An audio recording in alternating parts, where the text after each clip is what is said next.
မင်္ဂလာပါဒီနေ့အမေသားကိုဗောနော်အနည်းများလေးချက်ထားပြီးတော့သမင်းပူလေးနဲ့တွဲစားမှာဗောနော်အမေသားကိုလည်းအတုံးကြီးလေးချက်ထားပါတယ်စားကြပါအောင်ဗျာ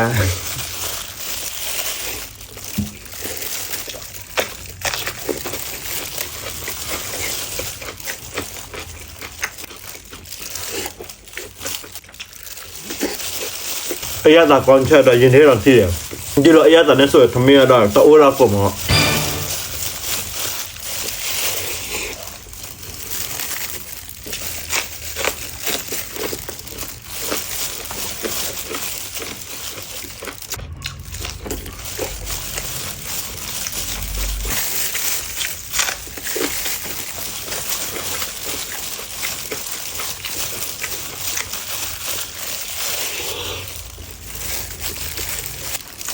ဒီအရွက်ကတော့မြန်မာလိုဘယ်လိုခေါ်မလဲဗျာ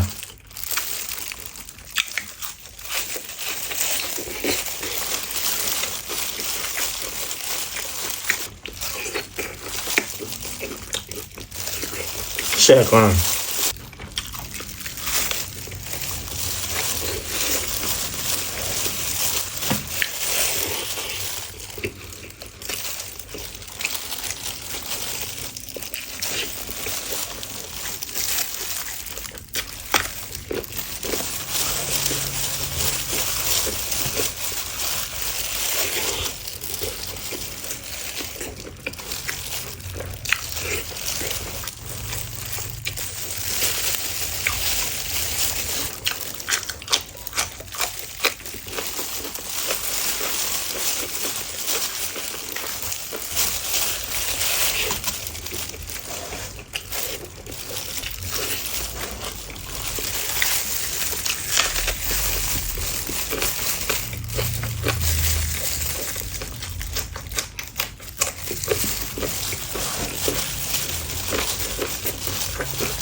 သမင်းဆိုင်နော်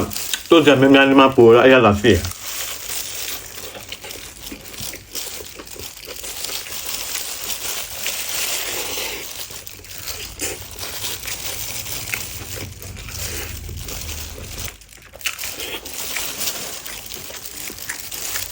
တခွားဒီရေကြီးနေဆိုင်ထားတာကျွတ်ကျွတ်လေ